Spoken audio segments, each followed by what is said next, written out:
ce début d'été 2015, les travaux d'aménagement du site d'essai en mer Semreve sont sur le point d'aboutir. On termine la construction du site d'essai, donc on est en train de le rendre complètement opérationnel.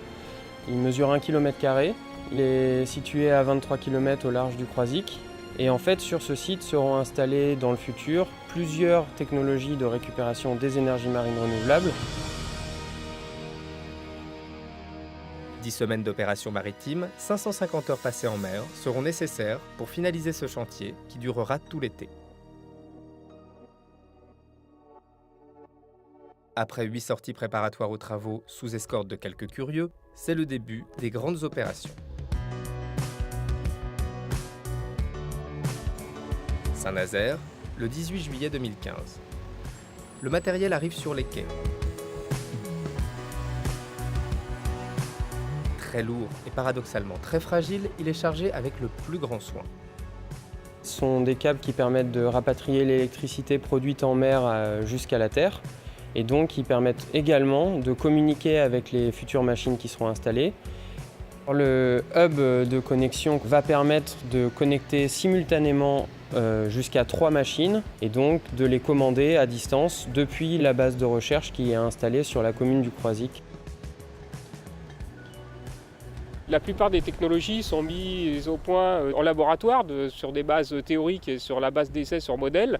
Être confronté à la réalité et aller vraiment en mer, oui, ça tombait sous le sens. Alors après, c'est un autre enjeu puisque mettre en place un moyen d'essai en mer, c'est forcément un challenge. Le chantier mobilise plusieurs bateaux,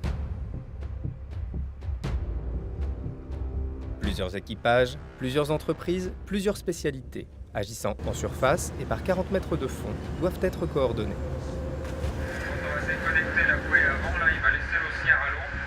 Et on la récupérera quand il viendra se remettre en position. Il faut dans un premier temps mouiller 2 câbles. L'un servira à connecter au hub le premier prototype à être installé sur zone. L'autre à raccorder le hub au câble export qui court jusqu'à la base à terre du Croisic à 23 km de là.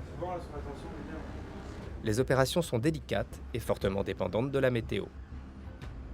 C'est difficile. Déjà, tout est beaucoup plus difficile en mer par rapport aux mêmes opérations réalisées à terre. Bon, d'une part parce qu'on est sur un environnement qui bouge, sur un environnement qui évolue très vite. En quelques heures, on peut avoir des conditions différentes. Et donc tout est beaucoup plus long et tout demande beaucoup plus de préparation.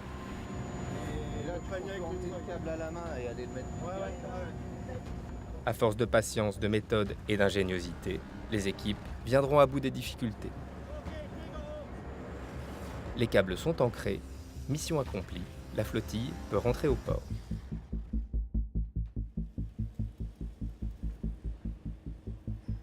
Mardi 11 août 2015, retour sur le chantier en mer.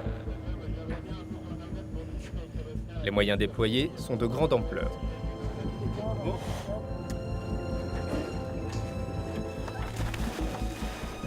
C'est la phase la plus délicate. Les têtes de câbles doivent être relevées et posées sur l'énorme barge atelier.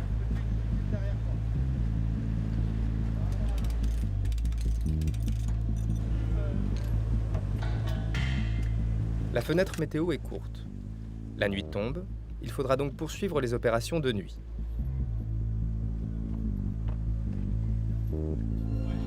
Après avoir été testés, les câbles sont raccordés au hub de connexion sous-marin. Fruit de presque 3 ans de conception-réalisation, il est étudié pour faciliter les connexions et déconnexions de prototypes. Il permet le rapatriement à terre de l'énergie produite en mer et les échanges avec plusieurs prototypes par un câble export unique. On va laisser les différentes technologies sur site pendant 6 mois jusqu'à 2 ans pour tester, éventuellement casser, réparer, apprendre et donc comprendre l'impact des machines sur l'environnement et aussi l'impact de l'environnement sur les machines en les testant. Et donc c'est l'idée même du site d'essai.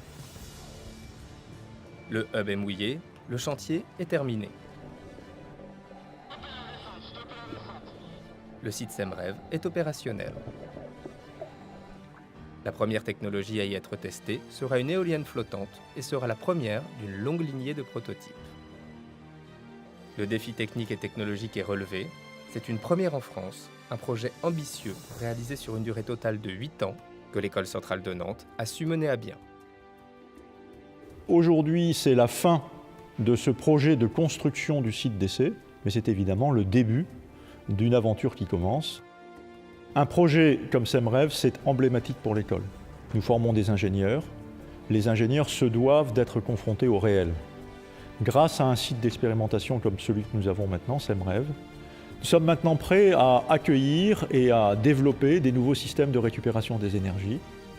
Nos étudiants vont pouvoir, avec les partenaires industriels, faire la démonstration à la taille réelle des dispositifs qu'ils imaginent.